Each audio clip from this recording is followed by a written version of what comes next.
मित्रों, शुभ संध्या। आइए हम प्रार्थना के लिए खड़े हो जाएं। हम अपने सिरों को झुकाते हैं।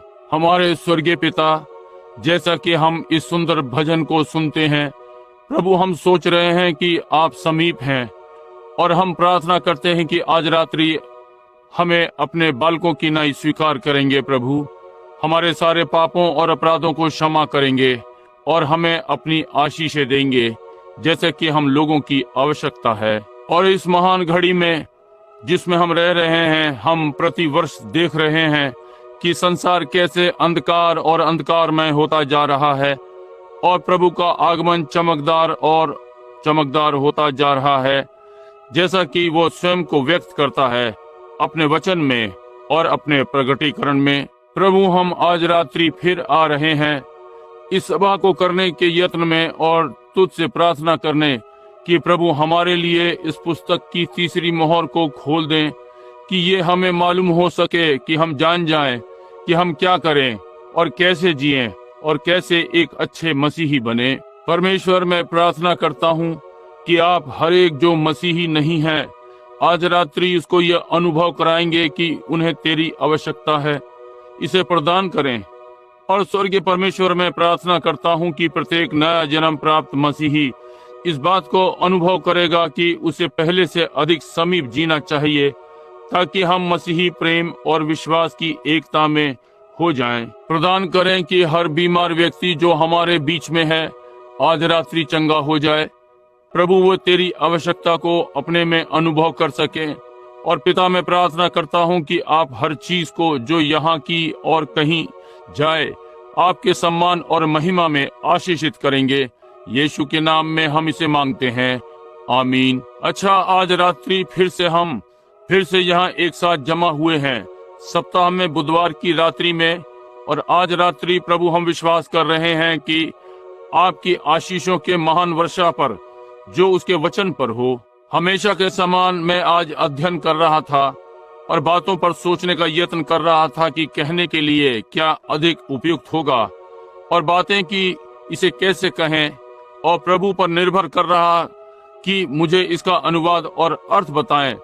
और ये वचन जो लिखे हैं और इस सप्ताह जो आपने हमारे लिए किया, उसके लिए मैं आभारी हूँ, ताकि हम इन मोहरों को खोलते हुए, और संभवतः ये एक अच्छी बात होगी यदि रविवार प्रातः, आप जानते हैं बहुत सी बार हम नहीं चाहते कि गलत समझा जाए, परंतु आप जानते हैं आप ये उस तरह से होता है, और इसलिए संभव है रविवार प्रातः यदि जिनके प्रश्न उनके मस्तिष्क में इस संबंध में हैं, लिखकर यहाँ मंच पर शनिवार रात्रि को दे देंगे, और ताकि मैं देख सकता हूँ कि ये क्या है, और फिर रविवार प्रातः मैं उत्तर देने का यत्न करूंगा। प्रभु ने चाहा, मैं सोचता हूँ ये अच्छा रहेगा, बजाय कि जो हम योजना बना रहे थे, क्योंकि कभी कभी ये गलत समझ लिया जाता है, आप जानते हैं, और इस प्रकार से मुझे मिल जाएगा।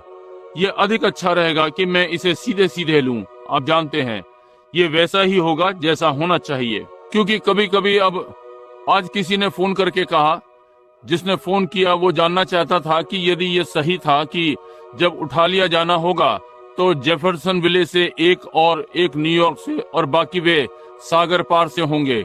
इसलिए देखिए ये गलत समझा गया। फिर किसी ने कहा कि शनिवार रात्रि यदि प्रभु हमें अंतिम मोहर देता है तो यीशु यहाँ रविवार सुबह होगा, समझे।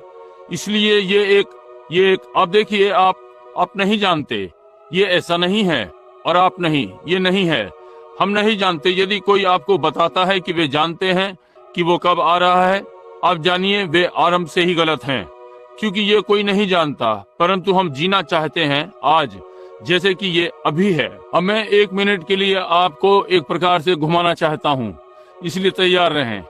मैं विश्वास करता हूँ कि यीशु अब से 3 मिनट से कम समय में आएगा, अपने समय से। आप जानते हैं ये कितना लंबा होगा, लगभग 35 वर्ष, 1000 वर्ष केवल एक दिन, उसके साथ आपने देखा। इसलिए जब आप सुनते हैं पीछे चेला कहता है समय निकट है, यहाँ पर समय निकट है, चेले ने प्रकाशित वाक्य में कहा, अब जानते हैं कि ये कितना लंबा समय है। ये नहीं था, ये बस परमेश्वर के लिए बीता कल, यहाँ तक कि अभी 2 दिन भी नहीं। अब देखिए, यदि ये 3 मिनट है, उसके आगमन में 3 मिनट से कम है, देखिए ये लगभग 30 वर्ष के होंगे हमारे लिए, या कुछ इसी रीति से और देखिए कैसे उसके लिए 3 मिनट क्या होंगे। वो पहले ही उठ चुका है आने के लिए। इसलिए हम आप कभी कभी जब आप यहाँ पढ़ते हैं वो वचन की भाषा में बोल रहा है, देखिए हमारे अनुसार नहीं। और यदि मैं जानता हूँ कि वो कल रात्रि आ रहा है, कल मैं अध्ययन करूंगा और उससे मांगूंगा कि चौथी मोहर के लिए मुझे संदेश दे, और मैं यहाँ आऊंगा और इसका वैसे ही प्रचार करूंगा। समझे, मैं हर दिन वैसे ही करना चाहता हूँ जैसे कि मैं कर रहा हूँगा यदि वो आता है। और मैं कोई और अच्छा स्थान नहीं जानता कि कर्तव्य स्थल से उठाया जाऊं। देखिए, ठीक कार्यस्थल से। इसलिए जब तक वो आता है हम चलते रहें। कभी कभी हम पढ़ते हैं और अब वास्तव में चौकन्ने रहें। और जब आप पढ़ते हैं तो टेपों को बहुत ध्यान पूर्वक सुने, क्योंकि ये आपको टेप पर मिलेगा, क्योंकि वहाँ पीछे वे टेप चला रहे हैं और वे वास्तव में अच्छे और स्पष्ट हैं। इसलिए ये आपको वहाँ से स्पष्ट मिलेगा। मैं आशा करता हूँ आज रात्रि अब हर कोई प्रेम में मसीह के साथ है और सब उससे प्रेम कर रहे हैं। मैं आपको बताता हूँ कभी लोगों को क्या भ्रमित करता है। कोई जो भीतर आता है और सभा का पहला भाग नहीं ले पाया, अब देखिए, तब वे भीतर आते हैं और आपको पिछला उल्लेख करते हुए सुनते हैं, पिछले कुछ पर टिप्पणी, और वे तब उसे लेते हैं कि क्या कहा और पहला भाग नहीं ले पाए, तो ये सब उन्हें चकरा देता है। अब आप देखिए, तब वे सोचते हैं कि कुछ भिन्न कहा गया था, परंतु ये नहीं है। इसलिए आपके पास प्रश्न है जो आप नहीं समझते, तो बस एक कागज के टुकड़े पर लिखें, इसे अब से और शनिवार रात्रि के बीच वहाँ अंदर रख दें, और रविवार की प्रातः मैं कोशिश करूंगा कि यदि ये थोड़ा सा उलझाने वाला है, आप कहते हैं भाई मुझे आश्चर्य है कि इसका क्या अर्थ है यहाँ पर, मैं इसे नहीं समझा, आप जानते हैं मेरा क्या अर्थ है, तो फिर मैं आपको रविवार प्रातः उत्तर देने की कोशिश करूंगा, प्रभु ने चाहा। अब आज रात्रि हम फिर इस पुराने धन्य वचन से पढ़ने जा रहे हैं 6वें अध्याय में, और आज रात्रि हम तीसरी मोहर से आरंभ करेंगे, और ये 5वां और 6वां पद। और कल आने वाली रात्रि हम 4 घुड़सवारों को बंद करते हैं, सफेद घोड़ा, लाल घोड़ा, काला घोड़ा और पीला घोड़ा। और मैं ये कहना चाहता हूँ कि हर बार यहाँ तक कि आज प्रातः लगभग मैं बहुत जल्दी सुबह उठ गया और चीजों के हलचल से पहले प्रार्थना में गया और सारे दिन प्रार्थना करता रहा, परंतु आज प्रातः जल्द ही पवित्र आत्मा जहाँ मैं था आया, और ऐसे ही स्पष्ट जैसे कुछ भी मैंने दूसरी वाली मोहर को खुलते देखा, बिल्कुल ठीक। अब वो मेरी सुनता है, मैं जानता हूँ, और मैं बहुत ही आभारी हूँ। अब आप इस बात को याद रखेंगे कि कुछ हो रहा है। मैं आशा करता हूँ कि आप समझ रहे हैं। देखिए कुछ घटित हो रहा है। मैं इस कलीसिया को एक बार परखना चाहता हूँ और देखूं कि ये कुछ समझ सके हैं इसके पहले कि ये वास्तव में घटित हो। अब स्मरण रखें मैंने आपको क्या बताया, और अब प्रभु हमारी सहायता करे। अब 5वां पद। जब उसने तीसरी मोहर खोली तो मैंने तीसरे प्राणी को ये कहते सुना, मैंने दृष्टि की और देखो एक काला घोड़ा है और उसके सवार के हाथ में एक तराजू है। और मैंने उन 4 प्राणियों के बीच में से एक शब्द ये कहते सुना, दिनार का सेर भर गेहूं और दिनार का 3 सेर जौ पर तेल और दाखरस की हानि ना करना। अब आइए हम इसकी थोड़ी सी भूमिका लें और मोहरों पर जो हम ले चुके, क्योंकि जैसे कलीसियाई युगों में क्यों हम भूमिका देने की कोशिश करते हैं, एक प्रकार से एक दूसरे को ढांकती हैं। जब तक कि आप वचन में युग वास्तव में इस प्रकार से हैं, एक दूसरे को ढांकता है इस प्रकार से, जैसे डंडे वाली सीढ़ी पे चढ़ना, और बल्कि सीढ़ी चढ़ना एक दूसरे को नीचे करता है और इस प्रकार से वापस आता है जैसे आप ऊपर कदम रखते हैं। अब ये मोहरें, ये मोहर बंद छुटकारे की पुस्तक है, हर कोई इसे समझता है, और ये पुस्तक 7 मोहरों से बंद है। ये 7 मोहरों से बंद पुस्तक है, समझे। और अब याद रखें, जैसा कि हमने आपके सामने इसका चित्रण किया है और यिर्मयाह और सब से इसे लिया है। अब वे जब उनके पास था, उन्होंने इस प्रकार से लिखा उस लेख के टुकड़े पर, या एक कागज, बल्कि यानी कागज पर नहीं, परंतु ये खाल थी, और उन्होंने इसे इस प्रकार से लपेटा। अब वो और इसका सिरा इस प्रकार से छूट गया। ये सूचित करता है कि वहाँ क्या है। अब अगले वाले को उसी स्थिति में रखकर उसी प्रकार से लपेटते हैं, इस प्रकार से लपेटते हैं, और फिर यहाँ अंत में ये इस पर से फटा हुआ है और दूसरा वाला छूट गया। ठीक है, ये 7 मोहरों से बंद पुस्तक थी, अब इन अंत के समय तक ऐसी पुस्तक नहीं थी। पुराने समय में ये लिपटे हुए थे, इन्हें लपेट दिया गया था। और तब जब वे विषय को चाहते या कोई चीज, जैसे कि यदि बाइबल लिपटी हुई हो, आप यशाया की पुस्तक पढ़ना चाहते हैं, आप यहाँ यशाया तक घुमाएंगे और इस प्रकार से लिपटे हुए को खोलते जाएंगे और इसे पढ़ते हैं। और ये छुटकारे की 7 मोहरों से बंद पुस्तक है। और अब हम पाते हैं कि मेमना बाहर आता है और उसके हाथ से पुस्तक लेता है जो सिंहासन पर बैठा है, और मोहरों को तोड़ता है और खोलता है लोगों के लिए, मोहरों को खोलता है। और 4 जानदार वहां बैठे हैं।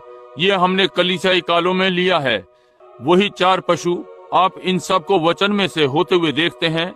और ये वही हैं जो इन मोहरों की टूटते हुए घोषणा करते हैं। अब हम देखते हैं ये छुटकारे की पुस्तक है। और फिर हमने वापस जाकर छुड़ाने वाले निकट कुटुंबी को लिया और देखते हैं कि उसका क्या कार्य था। और इन सारे वर्षों में मसीह छुड़ाने वाले निकट कुटुंबी का काम कर रहा है। अब जितने ये समझते हैं आमीन कहें। वो छुड़ाने वाले निकट कुटुंबी का काम कर रहा था, परंतु एक समय आएगा कि जब छुड़ाने का काम पूरा हो जाएगा। और जब छुड़ाने का कार्य पूरा हो जाएगा, तब वो परमेश्वर के सिंहासन को छोड़ देता है जहां वो अब बैठा है। परंतु वो उसका सिंहासन नहीं है।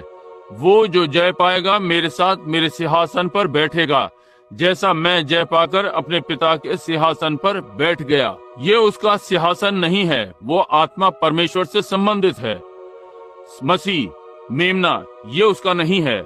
वो अवतरित परमेश्वर है, देखिए, जो कि वही परमेश्वर है, अवतरित हुआ। अब वो सिंहासन से उठता है। पहले वो घोषणा की गई, कौन आने के योग्य है और कि इस छुटकारे की पुस्तक को ले। देखिए, छुटकारे की पूरी योजना के लिए आदम से वो सब जो आदम ने खोया, आदम तक कुछ नहीं खोया था। और आदम के बाद पृथ्वी पर सब खो गया। और सृष्टि के हर चीज जो पृथ्वी पर थी खो गई थी। और हर चीज जो आदम के साथ थी गिर गई, उस गहरी खाई को पार कर दिया जिसे कोई वापस नहीं आ सकता था। कोई विधि नहीं थी।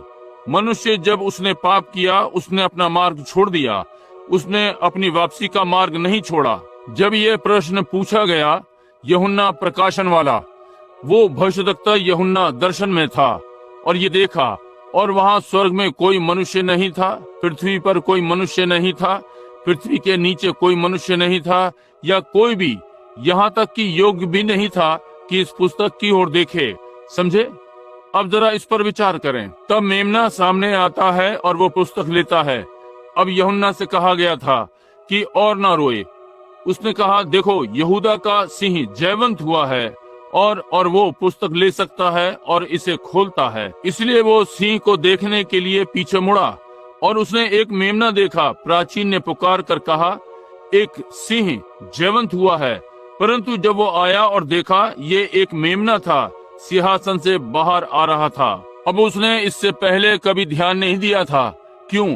वो वहाँ पीछे अपना बिचवाई का कार्य कर रहा था।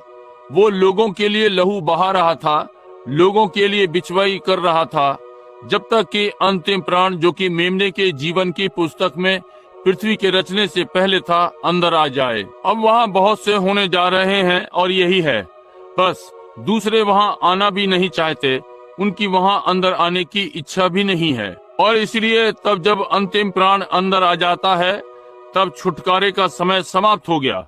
तब मेमना अपने अधिकार का दावा करने के लिए अंदर आता है, जो उसने छुड़ाया है। पृथ्वी और सारी चीजें उसकी हैं, समझे?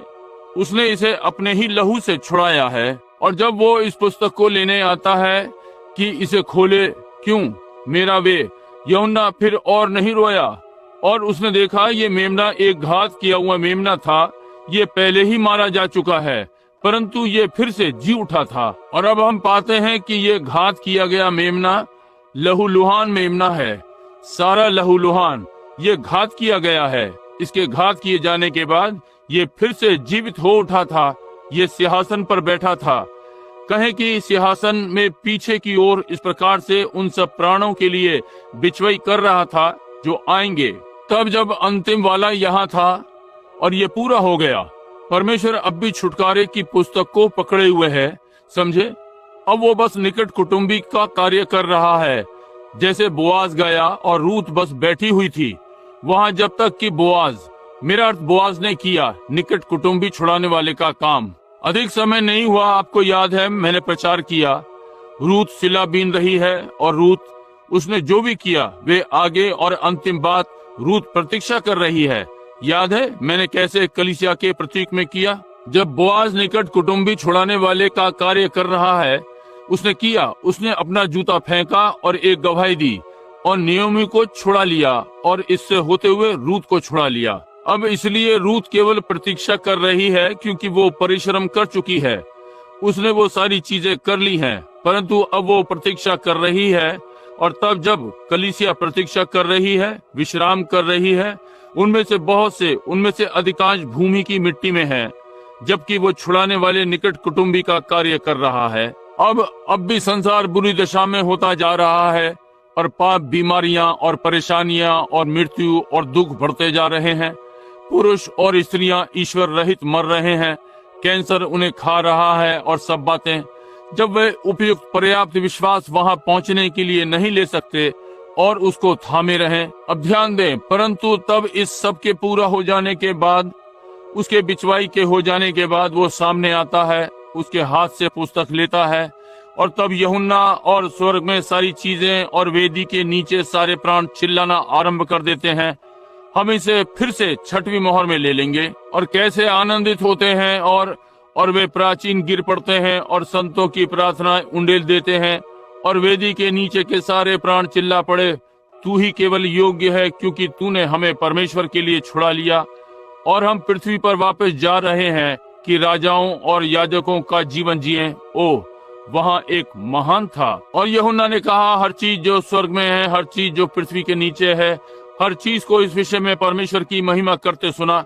यूहन्ना ने अपना नाम वहाँ देख लिया होगा, आप जानते हैं, उस सारे समय में। तब उसने कहा वो छुटकारे की पुस्तक को लेने के योग्य है। अब इसका न्याय से कोई मतलब नहीं, ये छुड़ाने वाले की है और इसने छुड़ाने का कार्य कर दिया है। अब वो कलीसिया को दिखाने जा रहा है कि उसने क्या किया। आमीन, समझे। तब उसने लिया, परंतु पुस्तक बंद है, कोई भी कुछ नहीं जानता।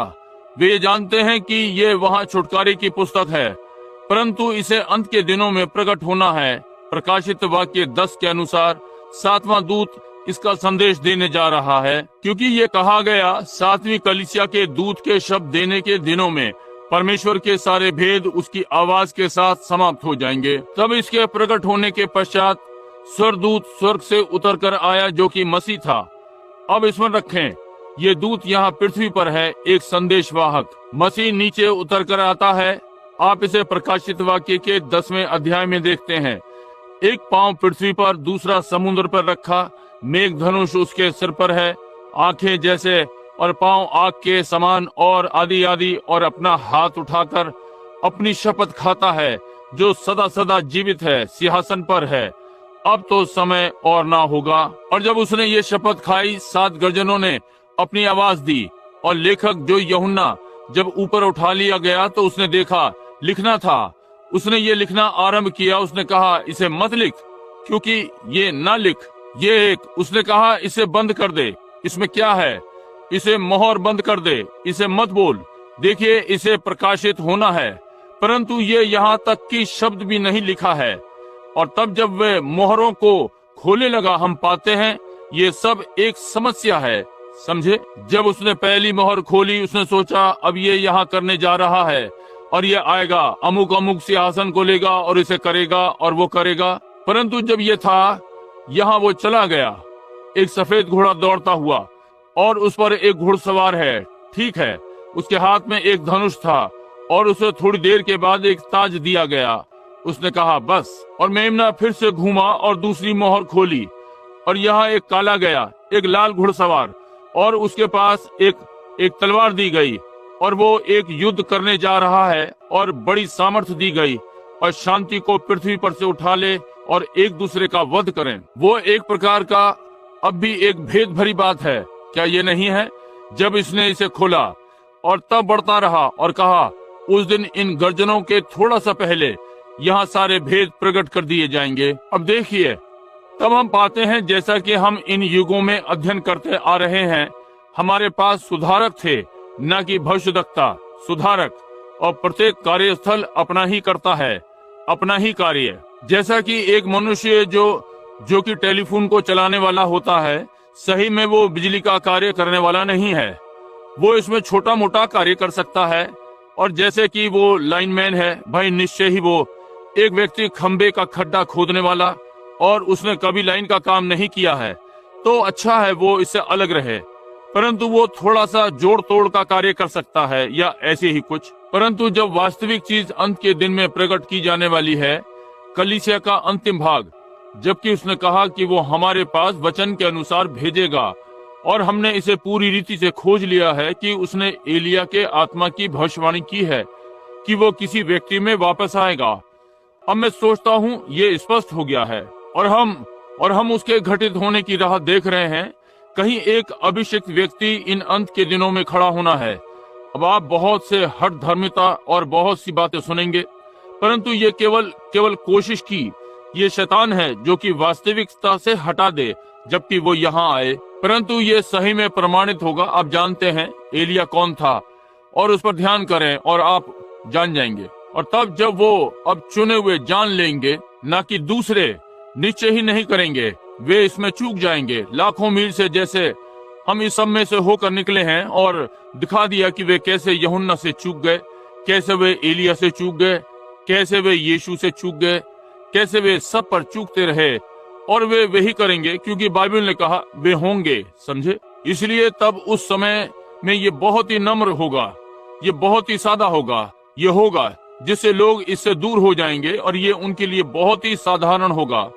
हम पाते हैं, और सदा जब लोग बुद्धिमान और तेज होते हैं और सबको जानते हैं, तो बस वे इस प्रकार के लोग चूकते हैं। अब जानते हैं, समझे। यीशु ने कभी भी इस प्रकार के लोगों को अपना चेला होने के लिए नहीं लिया।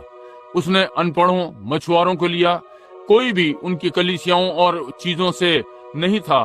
उसने साधारण से लोगों को लिया, चुंगी वालों को, किसानों, मछली वाले, आदि, और उसके कार्य को करें, समझे। क्योंकि वे जानते हैं कि वे कुछ नहीं है, तो वे उनमें से कुछ बना सकता है। जब तक कि वे जानते हैं कि वे कुछ नहीं है, तब परमेश्वर काम कर सकता है। परंतु जब वे सोचने लगते हैं कि वे कुछ जानते हैं, तो आप वो कुछ नहीं जानते जो आपको जानना चाहिए, बाइबल कहती है। और तब इस प्रकार से हम पाते हैं, और अब हम पाते हैं कि तब की ये भेदों को प्रकट हो जाना चाहिए। और क्यों नहीं ये दूसरे व्यक्ति, वेस्ली, लूथर और वे महान सुधारक जो न्यायोचितता, पवित्रीकरण, पेंतिकोस्तल युग को पवित्र आत्मा के बपतिस्मे के साथ लाए, और दूसरी चीजें, वे इन संदेशों को क्यों नहीं समझने पाए? क्यों नहीं वे इन्हें पा सके? क्योंकि वे सुधारक थे, समझे। जैसे कि हम दूसरी ओर लें, लोग आए जो थे राजाओं के समान, उनके पास सामर्थ थी, परंतु राजा नहीं थे, समझे। आपको बाइबल की किसी भी शब्दावली पर ध्यान करना है, समझे। अब ध्यान करें, न्यायोचितता का भेद पूर्ण भाग, पवित्रताई का भेद पूर्ण भाग, पवित्र आत्मा के बपतिस्मे का भेद पूर्ण भाग के ना समझ में आने वाले भागों के कारण। और क्यों, किस प्रकार से हुआ? क्या हवा ने सेब खाया था, अनार खाया, या कुछ और, समझे। सर्प का वंश क्या था, और क्या बपतिस्मा पिता, पुत्र, पवित्र आत्मा के नाम में है, या प्रभु यीशु मसीह के नाम में सही है? और वो सैकड़ों अनसुलझी बातें रह गईं, समझे। और तब इस अंतिम घड़ी में इस व्यक्ति को आना है और बातों को प्रकट करना है वचनों को लेकर। ये सही प्रकार से प्रमाणित होगा। देखिए, जी हाँ श्रीमान। और वो अब कोई बड़ी महान चीज नहीं होगा। ये यहाँ बाइबल में इस प्रकार दिखाई पड़ता है, ये कोई महान चीज होगी। ये कितना बड़ा था जब यूहन्ना को यहाँ आकर बपतिस्मा देना था। अब जरा सोचें, नबी लोग पीछे भूत में यशाया, मलाकी और सारों ने इसके विषय में बोला जब वो आएगा। और जब वो आया, अकेला, पुराना, अनपढ़ व्यक्ति, सारे चेहरे पर दाढ़ी और बाल चिपके हुए, कीड़ों के समान लटक रहे हैं, और पुरानी भेड़ की खाल उसके चारों ओर लिपटी हुई है।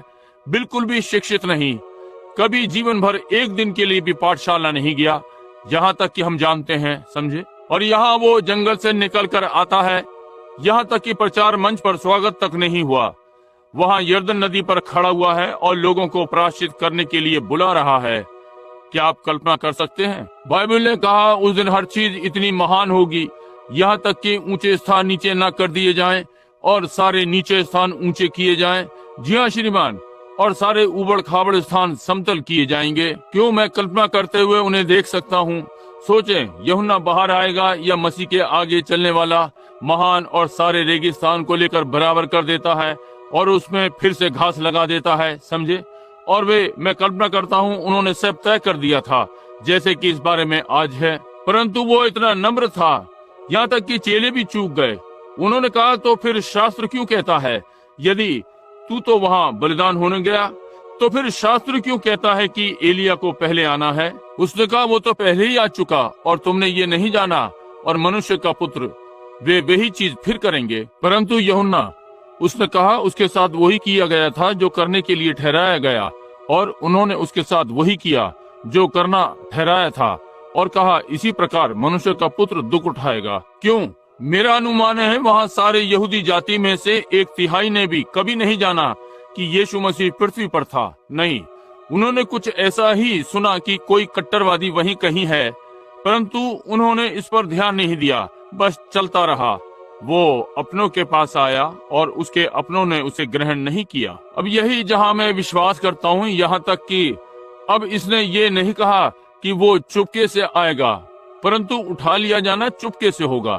इसलिए यदि वो इतना छुपा हुआ था, जब वो आया तो उठा लिया जाना कितना अधिक अनजाना होगा, समझे। वे नहीं जान पाएंगे, सीधे सीधे वे कहेंगे, भाई मैंने सोचा अब तो हमें उठा लिया जाना चाहिए और ये सारा न्याय पृथ्वी पर है। वो कहेगा, ये तो पहले ही घटित हो गया और तुम्हें मालूम ना हुआ, समझे। ये भी ऐसे ही होगा जैसे चोर रात के समय में। जैसे कि एक पुस्तक मैंने एक बार पढ़ी थी, वो क्या कहलाती है, रोमियो और जूलियट, यही जो वो थी या कुछ ऐसे ही। उसने घर के एक और सीढ़ी लगाई और किसी प्रकार से मैं बहुत समय पहले और आकर उसे ले गया और उसको रात के समय ले गया। अब ये इसी प्रकार से होगा और ये चला जाएगा, ना कि स्वर्गदूतों का झुंड नीचे बेलचों के साथ आएगा और कब्रों को खोदेगा। बाइबल ने कहा, हम बदल जाएंगे इसके पहले कि हम पलक भी झपकें, पल भर में ये हो जाएगा, इतनी जल्दी। बस कहें कि कोई गायब हो गया। अच्छा, मैं कल्पना करूंगा यदि आज हमारे सारे संसार में ढूंढे कि हर दिन पृथ्वी पर से 500 लोग गायब हो जाते हैं। देखिए, उन्हें इस विषय में कुछ भी नहीं मालूम, वे आते हैं और गायब हो रहे हैं। ठीक वहाँ पर बहुत सारे उस उठा लिए जाने में नहीं होने जा रहे हैं। अब मैं आपको डराना नहीं चाहता और मैं नहीं सोचता कि ये इस प्रकार से है, परंतु मैं बस आपको बताना चाहता हूँ उसने क्या कहा। और आप अपने में जानते हैं, जैसा कि ये नूह के दिनों में था, जबकि 8 प्राणी जल के द्वारा बच गए। सारे संसार से 8 प्राणी जल के द्वारा बच गए। अच्छा, आप कहते हैं, ओ प्रभु, तो मुझे कोशिश करने की आवश्यकता नहीं है। तो ये दर्शाता है कि आपके पास वो विश्वास नहीं है जिसकी आवश्यकता है। यदि वहाँ केवल एक ही जा रहा है तो वो मैं हूँ। आमीन। क्योंकि मैं विश्वास करता हूँ, समझे। आपको इस प्रकार से विश्वास करने की इच्छा होनी चाहिए। देखिए, मुझे होना है, मैं उसके इतने समीप रहना चाहता हूँ कि मैं जानता हूँ कि जब वो आता है तो वो मुझे लेने जा रहा है। मैं इसका विश्वास करता हूँ, ये ठीक बात है। यदि सब कोई इसमें चूक जाए, मैं वहाँ होने जा रहा हूँ उसके अनुग्रह के द्वारा, क्योंकि उसने मुझसे प्रतिज्ञा की है और मैं जानता हूँ कि मैं वहाँ होने जा रहा हूँ, क्योंकि वो झूठ नहीं बोल सकता। और मैं जानता हूँ कि मेरा प्राण और मेरा जीवन गवाही रखता है और मैं हर दिन ऐसे जीने का यत्न करता हूँ कि वो आ रहा है। इसलिए मैं वही होना जा रहा हूँ। आपको इस प्रकार से अनुभव होना चाहिए। यदि वहाँ 8 होने वाले हैं तो उन 8 में से मैं एक होऊंगा। 500 जा रहे हैं तो 500 में से मैं एक होऊंगा। दूसरे के विषय में मैं कुछ नहीं जानता, परंतु मैं उन 500 में से मैं एक होना चाहता हूँ, समझे। आपको इस प्रकार से याद रखना चाहिए। देखा। और यदि आप इस प्रकार से याद नहीं रखते हैं तो फिर आपके विश्वास में कहीं गड़बड़ है। देखा। तो फिर आप अभी भी निश्चित नहीं है कि आप बच गए हैं। आप बस ये अनुमान लगा रहे हैं। ऐसा ना करें। ठीक है, हम इस मोहर में प्रवेश करने नहीं जा रहे हैं। क्या हम? ठीक है, मैं चाहता हूं कि हर रात्रि, मैं नहीं चाहता कि आप बुरा तो नहीं मान रहे हैं कि मैं आपका समय ले रहा हूं। हम थोड़ा सा जल्दी निकल सकते थे। यहाँ कोई बहुत इन्हें प्रकट करने में इन मोहरों को याद रखें। ये वास्तव में एक पद है। पहले में इसकी घोषणा की जाती है, दूसरे पद में लगभग सारी टिप्पणियां और आदि आदि।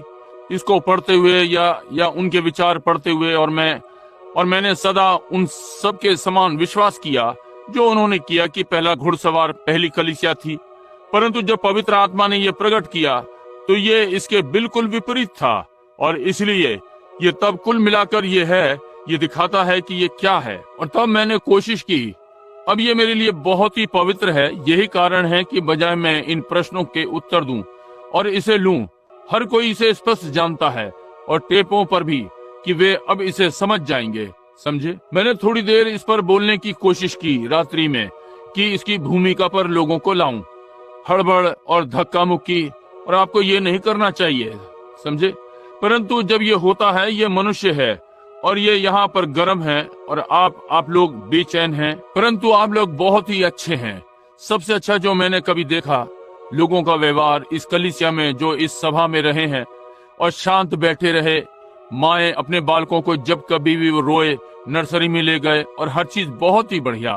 परंतु मैंने भूमिका बांधने की कोशिश की जब तक कि मैंने अभिषेक के आत्मा को अपने ऊपर अनुभव नहीं किया कि इन शब्दों को कहूं, बताऊं कि मुझ पर ये क्या प्रकट हुआ है।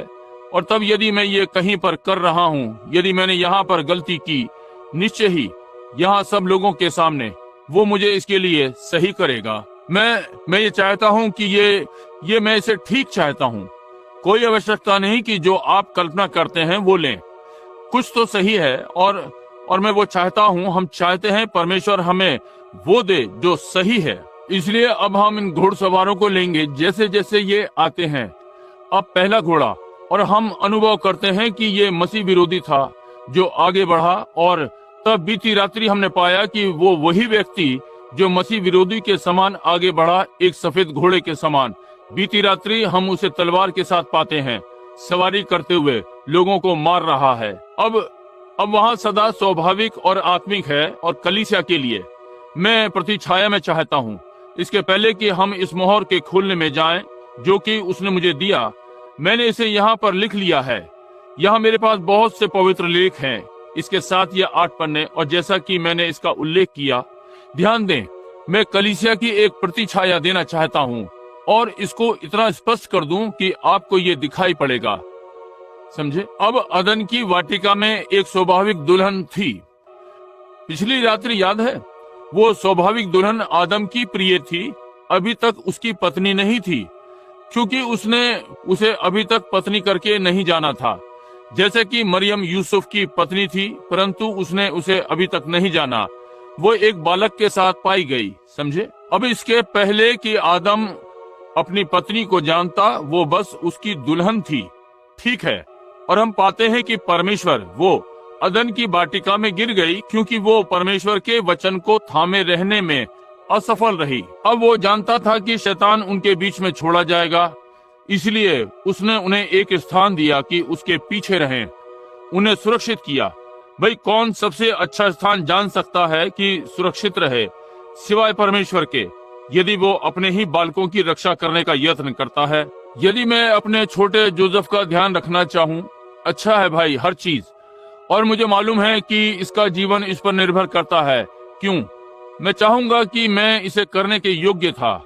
अच्छा, यदि 40 फीट चौड़ी सीमेंट सरिया इस चीज को करेगा, ये मैं 90 फीट बनाता हूँ कि मैं निश्चित हो जाऊं। और यदि मैं अपने छोटे लड़के के लिए सोच सकता हूँ, जो कि यदि उसका सांसारिक जीवन नष्ट हो गया था, मैं विश्वास करता हूँ कि बालक बच जाएगा, तो फिर परमेश्वर के लिए कितना अधिक अपने बालक के लिए जो कि अनंत में खो जाएगा, उसे किसके पीछे रखना चाहिए? उसने उसे अपने वचन के पीछे रखा। जब तक आप उस वचन में हैं, आप सुरक्षित हैं। यदि तुम मुझ में बने रहो और मेरा वचन तुम में, तो जो चाहो मांगो, यही वचन है। इस प्रकार से हवा अदन वाटिका में घूमने फिरने के लिए निकली और सर्प के पास पहुंच गई, एक बहुत ही सुंदर सा व्यक्ति, और उसने आरंभ किया। वो अब दूसरी ओर था। परमेश्वर रहता, निवास करता, नम्रता में काम करता है, किसी दूसरे प्रकार से कभी नहीं। समझे? अब वो छोटी नम्र महिला वहां घूम रही थी, और शैतान एक बुद्धिमान, चालाक, संवरा हुआ सा एक व्यक्ति, और वो उसे एक योजना बेचना चाहता था। जब तक कोई मतलब नहीं शैतान कितना भी आसपास था, जब तक वो इस वचन के पीछे रुकी रहती वो ठीक थी। समझे? शैतान को जो चाहे करने दो, आप बस वचन के साथ बने रहें, जरा सा भी अंतर ना रखें। यदि वो कहता है क्यों आप तो बीमार हैं, उसके कोड़े खाने से मैं चंगा हो गया, अच्छा तुम तो मरने जा रहे हो, वो मुझे फिर से जिला उठा खड़ा करेगा, उसने ये प्रतिज्ञा दी है। देखिए, वचन के पीछे बने रहें। बस मसीह स्वयं वचन पर वापस गया, ये लिखा है। समझे? वचन के पीछे बने रहें। परंतु हवा वो एक प्रकार से सहमत होने लगी, परंतु वो पूरी रीति से कभी सहमत नहीं हुई। उसने केवल एक छोटी बात जिस पे सहमत हुई, और शैतान यही वो जो उसे करवाना चाहता था। उसने उसे परमेश्वर की प्रतिज्ञा के पीछे से हटा दिया तर्क के द्वारा। कभी भी परमेश्वर के वचन पर तर्क करने का यत्न न करें, बस इसका विश्वास करें। समझे? इसलिए उसने वहां से कदम बाहर निकाला, और इसके पहले आदम उसे पत्नी होने के लिए लेता, वो पहले ही शैतान के द्वारा दूषित कर दी गई थी। और क्या आपने ध्यान दिया? मसीह ने भी ठीक वही चीज की। अब छुटकारे के लिए परमेश्वर को वहां पहले होना था। क्या आपने ध्यान दिया? मरियम, इसके पहले कि यूसुफ उसके पास आता, पवित्र आत्मा ने उसे ले लिया। आमीन। समझे? यही जहां से छुड़ाने वाला आया। अब ध्यान दें, स्वाभाविक स्त्री गिरी और परमेश्वर ने उसे छुड़ाने के लिए मार्ग निकाला। यद्यपि वो गिर चुकी थी, उसने एक मार्ग बनाया। अब ये पृथ्वी पर पहली दुल्हन थी जो गिरी। इसके पहले उसका पति और वो ब्याहे गए। वो तर्क के कारण गिरी, बजाय इसके कि वचन के साथ बनी रहती, वो गिर गई।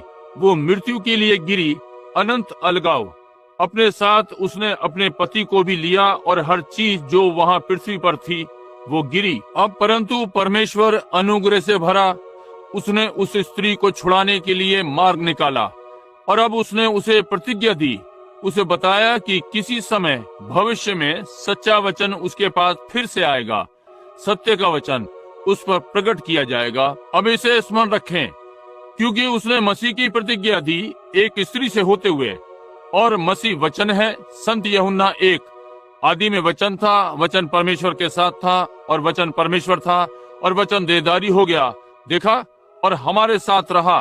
परमेश्वर हमारे साथ देह में रहा, वो वचन था। वचन से पहले वो एक विचार था, और विचार की सृष्टि होनी थी। ठीक है, परमेश्वर का विचार सृष्टि बन गया जब ये वचन के द्वारा बोला गया। यही जब उसने इसे आपको एक विचार के समान दिया, उसका विचार, और ये आप पर प्रकट किया गया, तब तक विचार है जब तक कि आप इसे बोल नहीं देते। यही कारण है मूसा प्रार्थना करने के लिए बाहर गया। वो अग्नि स्तंभ उसके चारों ओर था, और उसने कहा, जा और अपनी लाठी पूर्व की ओर कर, और कह, डांसों को बुला। वहां डांस नहीं है, परंतु वो गया और लाठी को पकड़ा और कहा, डांसें हो जाएं। अभी तक कोई डांस नहीं थी। वापस चला गया, परंतु वे वचन परमेश्वर के विचार पहले ही बोल दिए गए। ये एक वचन है, अब इसे तो होना ही है। अब क्या आप नहीं देखते जहाँ यीशु ने कहा, यदि तुम इस पहाड़ से कहो, न कि यदि मैं ये कहूँ, परंतु तुम इस पहाड़ से कहो, हट जा। और पहली बात, मैं समझता हूँ कि मूसा के समय में पुरानी बड़ी हरी डांस भनभनाने लगी, और थोड़ी देर के बाद वे 5 पाउंड प्रति गज थी। समझे? वे कहाँ से आई होगी? वो परमेश्वर ने उनको रचा। क्या आप नहीं देखते कि कैसे आज रात्रि परमेश्वर इस संसार को नष्ट कर सकता है डांसों से, यदि वे चाहे तो। भाई, वो चांद तक डांसों का ढेर लगा सकता है, केवल एक चीज जिससे कर सके कि बस कहे, डांसें चांद तक हो जाएं। बस यही सब कुछ होगा कि इसे कर दे। कोई रसायन या कुछ नहीं, वे बस बढ़ना आरंभ हो जाएंगी, बढ़ते बढ़ते। समझे? वो जो चाहे वो कर सकता है। वो परमेश्वर सृष्टि करने वाला है, केवल एक चीज करनी है, बस बोल दे। ये ठीक बात है, वो सृष्टि करता है। अब यदि हम इसे जरा अनुभव करें कि वो कितना महान है, समझे? वो वही करता है जो वो चाहता है। वो वहां बैठकर लोगों को देखता है, और ये थोड़े से पढ़े लिखे तेज बनते हैं, और कोई परमेश्वर नहीं है, और चीजें। ओह, क्यों ये फिर वैसा है जैसा वे बाबुल में थे, बल्कि बाबुल। अब हम ध्यान देते हैं कि परमेश्वर ने हवा से कहा कि बहुत लंबे समय के बाद वचन तेरे पास वापस आ रहा है। अब वो कैसे गिरी थी? मैं चाहता हूँ कि मेरी कक्षा ये कहे, वो किस चीज से गिरी थी, वहां वो किस से गिरी थी। वचन। और परमेश्वर ने कहा कि वो उसे छुड़ाने के लिए मार्ग निकालेगा, कि फिर से वचन पर लाए। ठीक है, लंबे समय के बाद वचन उस पर प्रकट किया जाएगा। ठीक है, अब वचन एक उद्देश्य के लिए आएगा।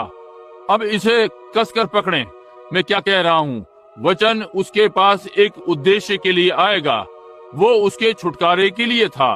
ठीक है, परंतु जब तक उसके पास एक एवज में होगा जो करेगा, वो तब तक काम करेगा जब तक कि मूल वचन के लिए समय नहीं आया। अब आप स्पष्ट रूप से समझ गए। देखिए, उसने उसे बताया कि वचन उसके पास फिर से आएगा, परंतु उस समय तक उसने उसे उसके स्थान पर दिया जब तक कि समय नहीं आया। इसलिए उसने बलिदान दिए, एक विस्थापन उस लहू के लिए। अब बैलों, भेड़ों और बकरियों और चीजों का लहू, परंतु ये उसके पापों को नहीं हटा पाए। समझे? इसने केवल उसके पाप को ढांपा, ये इसे हटा नहीं पाए। बिल्कुल नहीं, इसने इसे ढांपा, क्योंकि ये पशुओं का लहू था और पशु के लहू में पशु का जीवन होता है। ये मूल जब तक नहीं आता उसके स्थान पर था। अब अपने कोट चढ़ा लें। वास्तविक मनुष्य का लहू एक मनुष्य के समान होगा, अवतरित हो गया। परमेश्वर बिना काम इच्छा के कुंवारी से जन्म लेकर उत्पन्न हुआ। अब परमेश्वर के वचन की प्रतिज्ञा लहू बन गया और व्यक्ति यीशु मसीह में अवतरित हो गया, वो बचाने वाला। बैलों और बकरों का लहू और आदि आदि। परंतु अब प्रतीक्षा करें, यहाँ परमेश्वर ने प्रतिज्ञा दी कहते हुए कि वो यहाँ होगा जब ये आता है। स्त्री का वंश सर्प के सिर को कुचलेगा। अब यदि स्त्री का वंश आदम के समान आता या जैसे सर्प से होता हुआ आया और आदि आदि, तो ये तब भी पाप में बीज या वंश होता। यही कारण था कि यूहन्ना रोया। कोई भी मनुष्य नहीं था, क्योंकि कोई भी मनुष्य, सारे के सारे पार निकल गए थे गड्ढे के दूसरी ओर, उस खाई के। परंतु एक समय आ रहा था जबकि पशु के लहू जो कि उसके स्थान में था हटा दिया जाएगा। जब वास्तविक अवतरित का लहू आया, परमेश्वर देहधारी हुआ और लहू, बाइबल ने कहा वो था। 1 तीमुथियुस 3:16। इसमें संदेह नहीं कि भक्ति का भेद गंभीर है, क्योंकि परमेश्वर जो शरीर में प्रकट हुआ, ये ठीक बात है। कुंवारी से जन्म ने ये किया। अब भेड़ और बकरों का लहू, उसने पाप को ढांपा, परंतु इससे पीछा नहीं छूटा, क्योंकि यह पशुओं का लहू था। परंतु यही ठीक होना था, यही बदले में होना था, और निश्चय ही वे इस विस्थापन के अभ्यस्त हो गए थे और इसलिए वे इसे करते रहे। और जब वास्तविक प्रतिज्ञा का वचन यीशु मसीह में प्रकट हुआ, जो कि महान सृष्टिकर्ता परमेश्वर का पुत्र प्रमाणित हुआ और स्वयं समर्थन प्राप्त किया परमेश्वर के जीवते वचन होने के द्वारा, उसने सिद्ध किया कि वो था। वो चीजों को बोलकर अस्तित्व में ला सका। वहाँ कोई ऐसा मनुष्य नहीं या संसार में ऐसा कोई नहीं था जो ये कर सके। यहाँ पृथ्वी पर कुछ नहीं था जो सृष्टि कर सके सिवाय परमेश्वर के। शैतान सृष्टि नहीं कर सकता। वो जो सृष्टि किया हुआ है उसे दूषित कर सकता है, परंतु सृष्टि नहीं कर सकता। दूषित धार्मिकता पाप है। आप समझे मेरा क्या अर्थ है? झूठ क्या है? ये सत्य को गलत रूप में सामने रखना। समझे? व्यभिचार क्या है? वास्तविक सही व्यवहार को दूषित करना। पाप में हर चीज, पाप बस सत्य को दूषित करना है। अब वो सृष्टि नहीं कर सका, परंतु जब मसीह आया, उसने सिद्ध किया कि वो सृष्टि करता है। एक लहू था जिसकी प्रतिज्ञा दी गई थी। यदि आप इसे पढ़ना चाहते हैं, आप आइए कुछ मिनटों के लिए निकालें। जो कुछ भी है, हम इस पर समय लेने जा रहे हैं। आज रात्रि में ये मुझे अधीर कर देता है। मैं सोचता हूँ कि हर कोई घर जाना चाहता है, आप जानते हैं, और इसलिए ये एक प्रेरित 2। और अब हम यहाँ देखेंगे कि ये सही है या नहीं, कि उसने सिद्ध किया कि वो परमेश्वर था।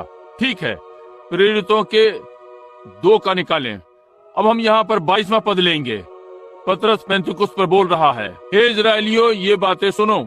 यीशु नासरी एक मनुष्य था जिसका परमेश्वर की ओर से होने का प्रमाण उन सामर्थ के कामों और चिन्हों से प्रकट है जो परमेश्वर ने तुम्हारे बीच उसके द्वारा कर दिखाए, जिसे तुम आप ही जानते हो। एक मनुष्य जो प्रमाणित हुआ कि वो परमेश्वर तुम्हारे मध्य में था, उन कामों के द्वारा जो उसने किए, सिद्ध किया कि वो था। यहाँ पतरस खड़ा हुआ सनेहद्रीनों को बता रहा है। निकोदीमस इसी बात को जानता था। उसने कहा, रब्बी, हम सब जानते हैं कि तू परमेश्वर की ओर से गुरु होकर आया है, क्योंकि कोई मनुष्य इन कामों को जो तू करता है नहीं कर सकता जब तक कि वो परमेश्वर की ओर से ना हो। समझे? वे ये जानते थे, परंतु क्यों? अब ध्यान दें, अब हवा से इसकी प्रतिज्ञा की गई थी, परंतु जब दुल्हन नीचे आई और इनकार कर दिया, जब वास्तविक वचन उसके पास आया, इसलिए स्त्री ने पहचानने से इनकार कर दिया। हिब्रू दुल्हन ने, क्योंकि वो परमेश्वर की दुल्हन थी, उसने उसे तलाक देकर छोड़ दिया। क्या ये ठीक बात है? वो परमेश्वर की दुल्हन थी। आप कहते हैं भाई उनका अब तक विवाह नहीं हुआ था, ठीक बात है, परंतु यूसुफ ने पहले मरियम को छोड़ दिया। मरियम को छोड़ने जा रहा था इसके पहले कि उनका विवाह हुआ। समझे? उसकी उससे मंगनी हुई थी, और अब जब वो आया, वो वचन जिसकी उसने प्रतिज्ञा दी थी विवाह के लिए आया, उसने उसे उसके विस्थापन में लिपटा हुआ पाया। इतनी बुरी दशा कि वो वास्तविक प्रतिज्ञा को नहीं लिया जो कि की गई थी, वो वचन मसीह। संभव है आप समझ नहीं पाए। अब मैं इसे फिर से लूं, मैं चाहता हूं कि आप इसे समझ लें। देखा, उससे प्रतिज्ञा की गई थी दुल्हन हवा से, छुटकारा देने वाला, उसका छुटकारा देने वाला वचन होगा। और जब वचन आया, देहधारी हुआ, उसने उसे अस्वीकार कर दिया। उसे एक विस्थापन दिए गए थे। अब इसे रखो, वे विस्थापन दिए गए कि बढ़ते रहें जब तक कि छुड़ाने वाला नहीं आए, और जब छुड़ाने वाला आया तो वो विस्थापन के साथ टिके रहना चाहती थी और सत्य के वचन को अस्वीकार कर दिया। ये समझे? और ये इब्रानी दुल्हन थी, ऐसा ही उसने किया। दूसरी हवा दुल्हन के द्वारा सारे आत्मिक जीवतों की माँ। समझे? हवा का अर्थ सबकी माता। ये आत्मिक सारे जो जीवते हैं, हवा सबकी माता जो जीवते हैं। अब और जब वो इब्रानी दुल्हन के पास आया, वो सबकी माँ थी जो कि जी रहे थे, परंतु इसने इसको अस्वीकार कर दिया। शारीरिक दुल्हन गिर गई अदन वाटिका में। परमेश्वर के वचन के विरोध में शैतान का तर्क सुनने के द्वारा वो इस प्रकार गिरी। ठीक है श्रीमान, वो गिर गई क्योंकि उसने ये किया। आत्मिक दुल्हन अब वो कलीसिया है, मसीह की दुल्हन। वो गिर गई अदन वाटिका में नहीं, रोम में। देखिए, नीसियन सभा में जब उसने पेंतिकोस्टल कलीसिया को अस्वीकार कर दिया जो नीसिया में गए थे, और रोम के तर्क को सुना बजाय कि वचन को पकड़े रहती, वो गिर गई और हर चीज उससे दूर हो गई, उसके साथ मर गई, उसके आसपास। अब जैसे शारीरिक दुल्हन गिरी, आत्मिक दुल्हन गिरी। परमेश्वर की दुल्हन गिरी, वाटिका में गिर गई। मसीह की दुल्हन रोम में गिर गई। देखिए, ध्यान दें, उसी तर्क के द्वारा परमेश्वर के वचन के विरोध में उसने अपने सद्गुण के अधिकार को भी शैतान के लिए खो दिया, जो कि हम इन मोहरों के टूटने में पाते हैं। ये शैतान था, और अब भी शैतान वहाँ है। बाइबल कहती है यही शैतान का सिंहासन है। और जैसे कि हवा ने अपने सद्गुण के अधिकार को खो दिया और उसे शैतान को दे दिया अदन की वाटिका में, कलीसिया मसीह की दुल्हन ने वही चीज रोम में की जब उन्होंने बाइबल को उनके धर्म सिद्धांत और तर्कों के लिए खो दिया। देखिए, ये कैसी प्रतिच्छाया है। आप बस इन प्रतीकों को चलाते हैं, आप बाहर आने के लिए बाध्य हैं। यदि मेरा हाथ इस प्रकार दिखाई पड़ता है, यदि मैंने अपने आप को कभी नहीं देखा और मैं अपनी परछाई को आते देखता हूँ, तो मैं इस विषय में जान जाऊंगा कि मैं कैसा दिखाई पड़ता हूँ। समझे? परंतु यही मार्ग है। यदि आप देखना चाहते हैं कि क्या आ रहा है, देखिए कि ये क्या था, क्योंकि पुरानी सारी चीजें आने वाली चीजों की छाया थी। बाइबल ने कहा, ठीक है, उसने अपने सद्गुण वाले वचन को खो दिया, परमेश्वर के वचन को, जब उसने बाइबल को बेच दिया और वहां एक मनुष्य को रख दिया जो कहता है कि कलीसिया को अधिकार है कि जो चाहे वो बदल दे, और उन्होंने ये कर दिया। और मसीह की दुल्हन पेंतिकोस्टल दुल्हन ने अपना सद्गुण नीसिया में बेच दिया, जैसे कि हवा ने अपना सद्गुण अदन की वाटिका में शैतान को बेच दिया। बिल्कुल ठीक है, परमेश्वर ने प्रतिज्ञा दी है। ये कलीसिया, ये पेंतिकोस्टल कलीसिया जान रही थी कि वो ये करेगी, जैसे उसने हवा के साथ किया। परमेश्वर ने प्रतिज्ञा दी है। पेंतिकोस्टल कलीसिया, क्या विश्वास करते हैं कि इसने अपना जन्म सिद्ध अधिकार बेच दिया? इसके पहले अपना सद्गुण जब उसने वहां छोड़ा, आप विश्वास करते हैं उसने निश्चय ही उसने किया। तो फिर मत्सर क्या अच्छा है जो कि बाइबल पर आधारित नहीं है। मैं चाहता हूं कि कोई ढूंढे जो कि प्रेरितों का मत्सर कहलाता है, या इसका एक भी शब्द बाइबल में। ये कैथोलिक मत्सर है, ना कि प्रेरितों का मत्सर। प्रेरित 2:38 पढ़िए, ये प्रेरितों का मत्सर है यदि इसमें कोई है। जी हाँ, समझे, यही जो वो हर समय प्रयोग में लाए जो भी है। इसलिए यदि आप समझे, इसलिए उन्होंने अपना जन्म सिद्ध अधिकार बेच दिया। केवल यही नहीं, मेथोडिस्ट, बैप्टिस्ट, प्रेस्बिटेरियन, पेंटिकॉस्टल, बाकी सब ने वही किया। उसने एक नामधारी बना लिया। रोम किस चीज ने उससे यह करवाया? उसने नामधारी तैयार किया और मनुष्य को उसका अध्यक्ष बनाया।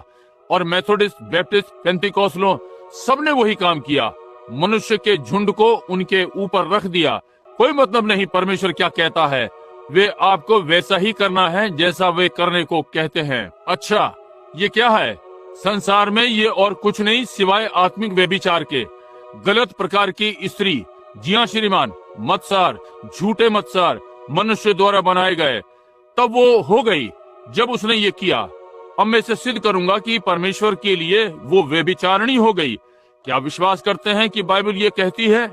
जी हाँ श्रीमान, उसकी पुत्री ने भी यही किया। अब प्रकाशित वाक्य 17 में यदि आप इस पर भी निशान लगाना चाहते हैं, यूहन्ना आत्मा में उठा लिया गया और एक बड़ी वेश्या को ऊपर बैठे देखा।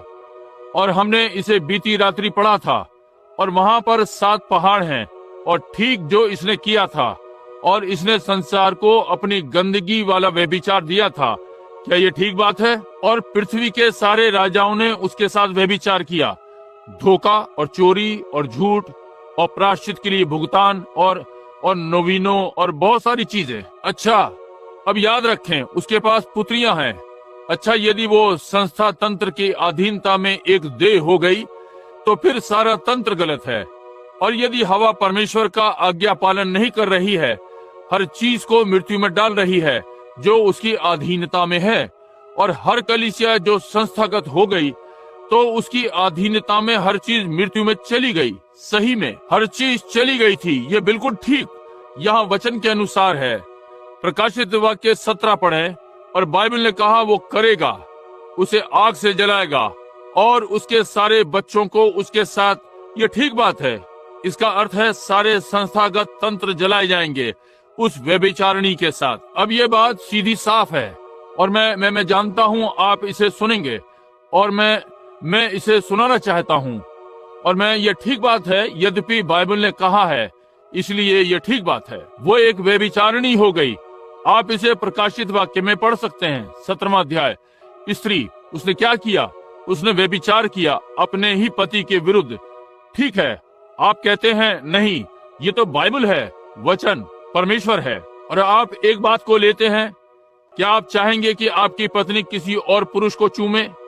यदि उसने इससे अधिक नहीं किया तो उसको नहीं चाहेंगे कि ये करे।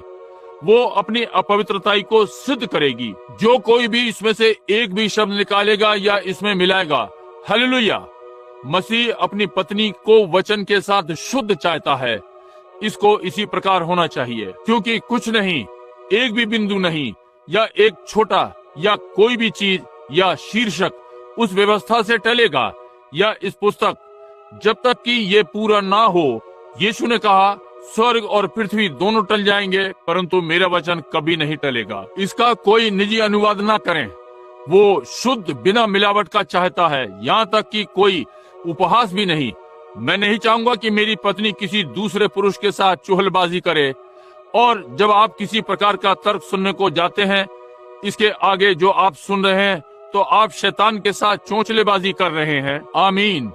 क्या आपको इससे धार्मिक अनुभूति नहीं होती? परमेश्वर चाहता है कि आप शुद्ध बने रहें, ठीक वचन के साथ बने रहें, इसी के साथ टिके रहें। ठीक है, परमेश्वर ने इससे प्रतिज्ञा की है, जैसा कि उसने अदन वाटिका में हवा के साथ की थी। इस अंतिम हवा के साथ की, जो कि पेंतिकॉस्टल कलीसिया है, कलीसिया का आरंभ, स्वयं कलीसिया, सारे जीवते लोगों की माँ। क्योंकि जब तक वे वहां उसमें जाते हैं, परंतु आप देखिए, जब वे उसके पापों में भागी होते हैं, वे उसके साथ मरते हैं। और यहाँ वो एक छोटा व्यक्ति आता है, वो कहता है मैं परमेश्वर की सेवा करना चाहता हूँ। वो कहते हैं ठीक है, यहाँ जो आपको करना है वहां जाकर प्रायश्चित करो। ठीक है, मैं ये करूंगा, परमेश्वर की महिमा हो। वहां जाओ और प्रायश्चित करो। अब आकर हमारे साथ मिल जाओ, आप यही हैं, यही है, समझे? इसने ले लिया। ओह, ये ठीक बात है। ठीक उसी के साथ मर गए, समझे समझे? ये बस यही जो ये पुस्तक सिखा रही है, ना कि जो मैं कह रहा हूँ, क्योंकि यहाँ ये ऐसा ही कहती है। ठीक है, अब परमेश्वर ने उसे प्रतिज्ञा दी है, जैसा उसने हवा को दी। उसने हवा को बताया कि एक समय आएगा कि वचन उसके पास फिर वापस आएगा। अब क्या आपको याद है, वो किसी चीज से खो गई थी, ये उसे वापस हो जाएगा। केवल एक ही चीज वापस की जा सकती है, और वो वचन है। बिल्कुल ठीक, मैंने कहा बंदूक चलाओ। यदि आप निशाने पर नहीं मारते तो देखिए ये कहां से अलग गया। आपको फिर वापस आकर और फिर से आरंभ करना है, समझे? और यदि आप वापस जाते हैं तो नीचे पहुंच जाते हैं, वहीं से फिर आपको आरंभ करना होगा। इन संस्थाओं से वापस आना ही है। उन कलीसियाओं से दूर रहो। हम इन मोहरों को सिद्धता में देख रहे हैं।